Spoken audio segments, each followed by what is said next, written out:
யாருக்காக நீங்கள் ஞானம் அடையணும்? எதுக்காக ஞானம் அடையணும்? நீங்கள் ஏன் ஞானம் அடைஞ்சிட்டீங்கன்றதை மற்றவங்களுக்கு காட்டுறீங்க? என்ன அவசியம் இருக்குது? 100 நாய் ஓடக்கூடிய இடத்துல ஒரு சிறுத்தை ஓடினாலும் ஒரு சிறுத்தை தான் ஜெயிக்கும், 100 நாய் ஜெயிக்காது. ஏன்னா சிறுத்தைக்கே இருக்கக்கூடிய ஆற்றல் அது, இயல்பாக இருக்கக்கூடிய நிலை தாங்க தவநிலை, அவ்வளோதாங்க.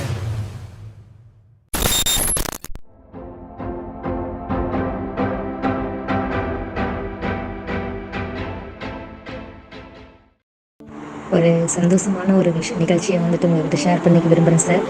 ஆக்சுவலாக தீட்சை வாங்கினதுக்கப்புறம் என்ன மாற்றம் நடந்தது, எது நடந்ததுன்றது எனக்கு தெரியாது. பட் ஒரு சித்தரையாவது நான் சந்திக்கணும் நேரில் அப்படின்ற மாதிரி நான் நினச்சிட்டு இருந்தேன். ஆக்சுவலாக நான் ஒர்க் பண்ணுறது திருவண்ணாமலை டிஸ்ட்ரிக்டில் இளங்குண்டின்னு ஒரு ஃபாரஸ்ட் ஏரியாவில். பட் என்னென்னா திருவண்ணாமலை இங்கேருந்து பார்த்திங்கன்னா 2 hours ஆகும். கேஸ் விஷயமாக நான் திருவண்ணாமலைக்கு போயிட்டு இருந்தேன். ஆக்சுவலாக கோயிலுக்கு போகிற ஐடியாவே இல்லை.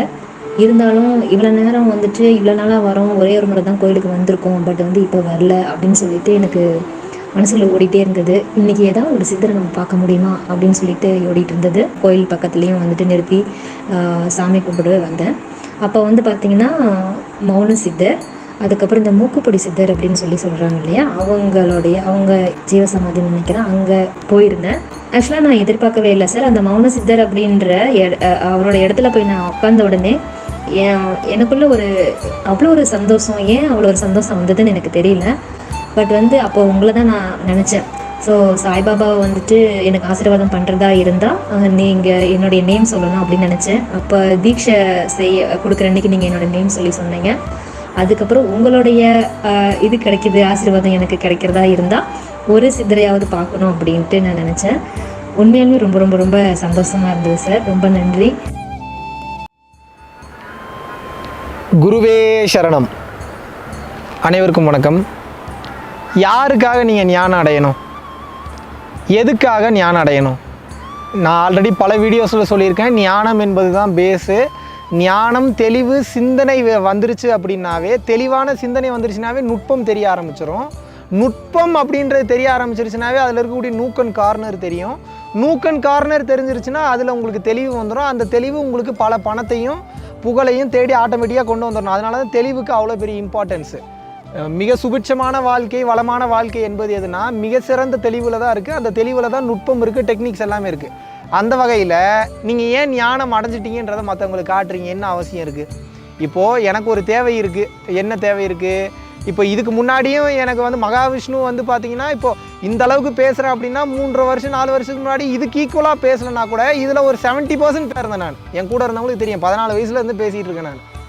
ஸோ அந்த வகையில் வரும்போது அதெல்லாமே எனக்கு சேர்த்து இப்போ சப்போர்ட் பண்ணுது. என் கூட இருக்கக்கூடிய பர்சன்ஸ் கிட்ட கேட்டிங்கன்னா, நான் கேமரா முன்னாடி மைக்கு முன்னாடி தான் பேசுவேனே தவிர கூட இருக்கிறவங்ககிட்ட அதிகமாக பேசுகிறதே கிடையாது. ஏன் அப்படின்னா பேச மாட்டேங்குது. அது என்ன காரணமோ ஏதோ ஒரு காரணமாக இருந்துட்டு போட்டோம்.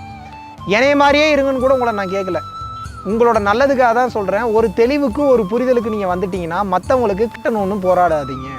மற்றவங்களுக்கு நீங்கள் காட்டணும்னு போராடினீங்கன்னாவே அதுவே ஒரு தேவையில்லாத ஒரு லாக்கில் போய் நீங்கள் சிக்கிக்கிற மாதிரி தான். எப்படி? அடுத்தவனுக்கு நீங்கள் காட்டணும்னு போராடினீங்கன்னா அப்புறம் உங்களோட ஆட்டிடியூடு லைட்டாக சேஞ்ச் ஆகிற மாதிரி இருக்கும். லைட்டாக சேஞ்ச் ஆன மாதிரி இருந்தால் இயல்பு தன்மையிலேருந்து மிஸ் ஆவீங்க. இயல்பு தன்மையெல்லாம் மிஸ் ஆகுறீங்களா, அப்போல்லாம் எனர்ஜியை கிரகிக்கக்கூடிய தன்மையாக இருந்தவங்க தவநிலையை இழந்துருவீங்க. இயல்பாக இருக்கக்கூடிய நிலை தாங்க தவநிலை, அவ்வளோதாங்க.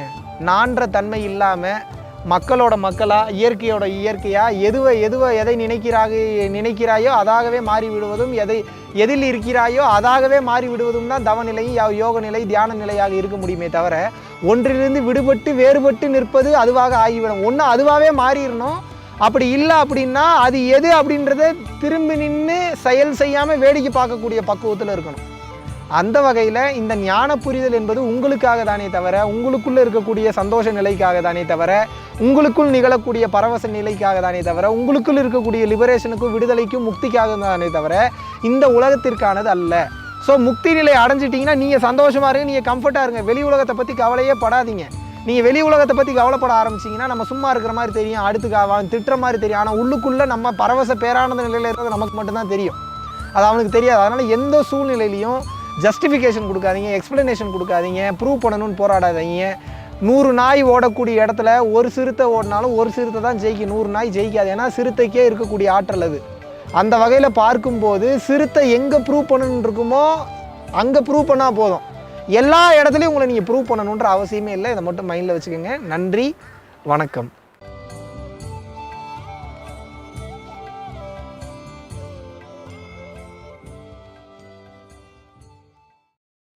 நீங்கள் எல்லாரும் ரொம்ப ஆர்வமாக வெயிட் பண்ணிகிட்டு இருந்த டைரக்ட் கிளாஸ் வந்து அனௌன்ஸ் பண்ணுறோம். ஏன்னா பல பேர் வந்து பார்த்தீங்கன்னா ஆன்லைன் கிளாஸு வெளிநாடுகளில் இருக்கிறவங்க, வீட்டிலேயே இருந்துட்டு வெளியில் வர முடியாமல் இருக்கக்கூடிய ஹோம் மேக்கர்ஸ் நிறைய பேருக்கு வந்து ஆன்லைன் கிளாஸ் வந்து கொடுத்துட்ருந்தோம். டைரக்ட் கிளாஸ் எடுக்கலாம் அப்படின்னு நீங்கள் எல்லாம் கேட்டுக்கொண்டதற்கு இணங்க நம்ம பரம்பொருள் ஃபவுண்டேஷனுடைய டீம் இணைந்து என்ன டிஸ்கஷன் பண்ணி என்ன முடிவு எடுத்திருக்கோம் அப்படின்னா, வர்ற ஆகஸ்ட் 21, 22 சனி மற்றும் ஞாயிற்றுக்கிழமை கொடைக்கானலில் வந்து டைரக்ட் கிளாஸ் கண்டக்ட் பண்ணுறோம். ஸோ ரொம்ப லிமிட்டட் சீட்ஸ் மட்டும்தான் இருக்குது. வர 21, 22 கொடைக்கானலில் ஒரு அற்புதமான ஒரு சூழ்நிலையில், ஒரு ரம்மியமான சூழ்நிலையில், ஒரு அற்புதமான ஒரு வேறு லெவல் ஒரு லொக்கேஷனில் உங்கள் எல்லாரையும் சந்திக்கிறேன். நன்றி, வணக்கம்.